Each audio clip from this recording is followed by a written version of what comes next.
Hey guys, this is Zach Taggart with Ghoulie Hunters, and we have just made our way into the Rainbow Friends play place. And let me tell you, this place is spooky. Abandoned long ago, there have been rumors of a paranormal presence within these halls. And believe me, if there is one, we're gonna find it.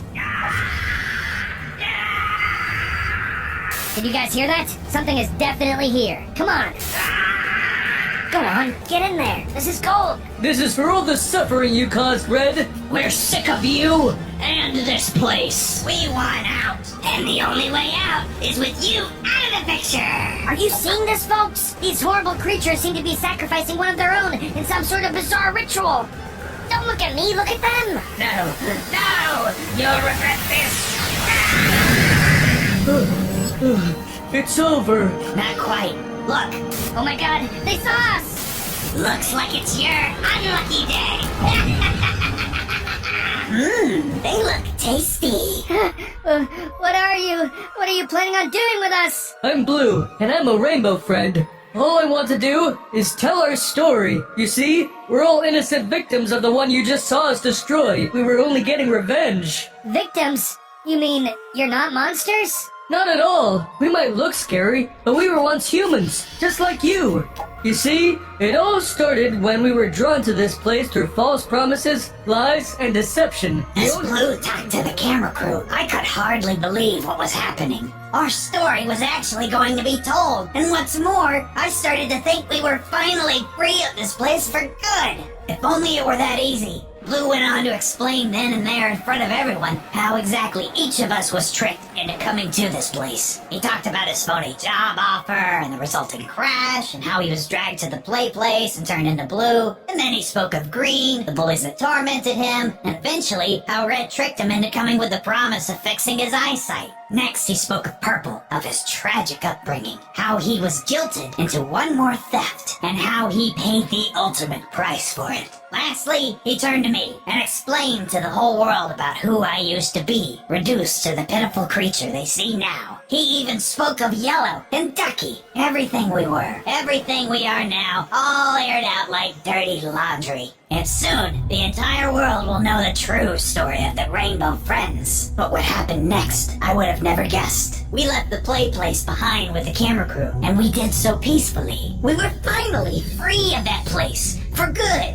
or so we thought. But more on that later. For now, the people, the public, they loved us. Our story had gripped the nation. Apparently, it had everything. Love, loss, tragedy, deceit, they ate it up. Soon enough, the Rainbow Friends were a household name. The tape of Blue detailing our struggles was delivered to every news agency, and they began airing it 24/7. You couldn't walk down the street without hearing the newest buzz around the country's newest and most lovable celebrities. We began getting offers to make merchandise of our new forms, cameos on primetime TV shows, and even release a musical album. We were the Rainbow Friends Quartet, and we were on top of the world. Soon enough, we were invited to share our stories on a morning talk show. Finally, we'd all get a chance to speak. We all sat in our undersized chairs across from the host. The city street seen behind us through the glass windows. Legions of fans holding up signs of adoration. It was one of those feel-good shows, and they had invited all of our family and friends to attend and reunite with us. It was great to see my family again. We all couldn't be more happy until it became the Blue Show.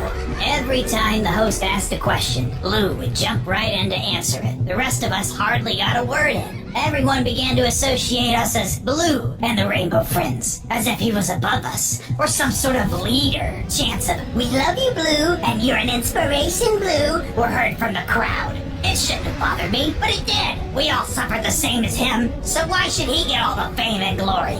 My thoughts didn't mean much, because even Blue started to buy into his own fame. He was constantly surrounded by a group of adoring fans. Much to the annoyance of the rest of us, he started wearing sunglasses and leather jackets to maintain his bad boy persona. He even started recording solo albums. What's worse, he no longer seemed all that friendly of a rainbow friend. We'd get into arguments often, until one day he snapped. He told us that he was a rainbow friend no longer, and that he was above the rest of us, and would make his own way in the world.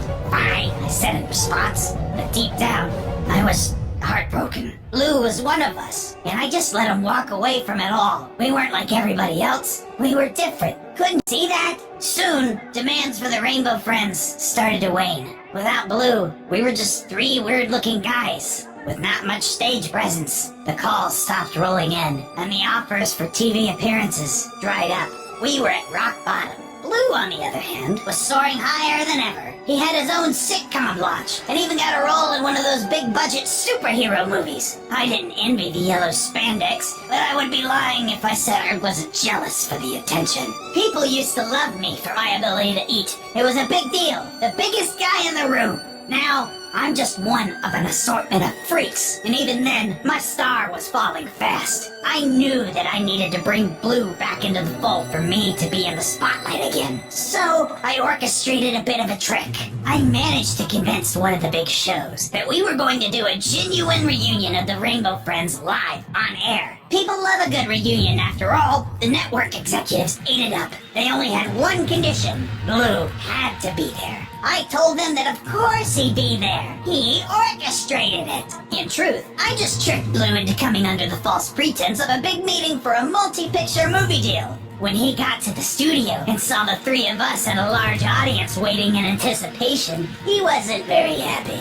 Nevertheless, he was still a professional, and the audience still loved him, so he sat and begrudgingly played along. Everything was going great, until all of a sudden, it wasn't. I don't know what started it exactly. Stop!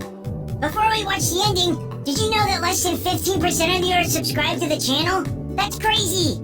Do yourselves a favor and hit that subscribe button so you never miss out on more awesome Rainbow Friends content. Alright, back to the video.